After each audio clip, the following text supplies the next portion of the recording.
I love where I live. It's not just about the house, which we've made into our home through years and years of tireless dedication. I love to come downstairs each morning and make a pot of coffee. And despite the deteriorating state of my neighborhood, I enjoy the routine familiarity that makes this hood unique.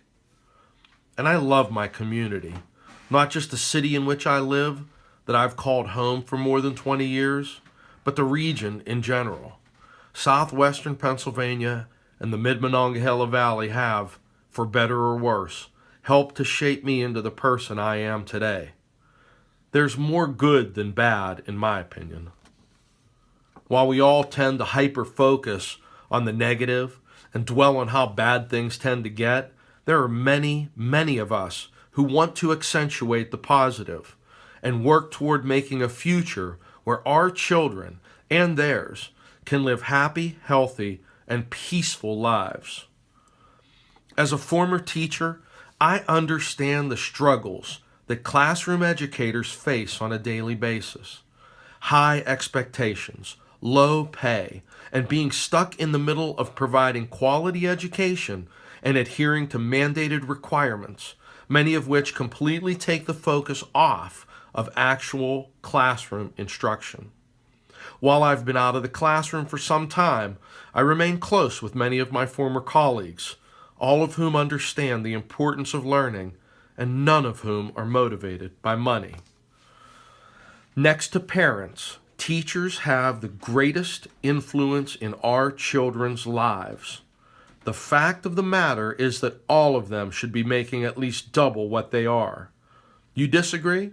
Spend a week trying to teach the Catcher in the Rye to sophomores. If your biggest argument against teachers is that they only work 9 months out of the year, then you don't have the intellectual capacity to understand how truly important teachers are. The bottom line is that I don't want to move. I'd like for our son to stay with his friends and continue to forge relationships that will help to mold and shape him.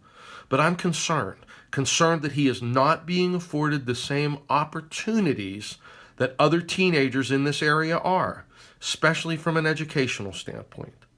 My chief concern is that he's not being prepared well enough outside of our home for the challenges he will surely face beyond high school graduation day.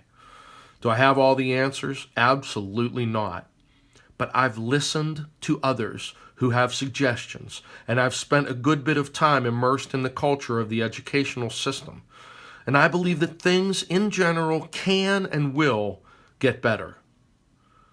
Academics in any school district must be that district's top priority, not sports, not extracurricular activities.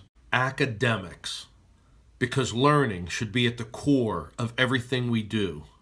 Let's not continue to accept that only a portion of the system exceeds our expectations.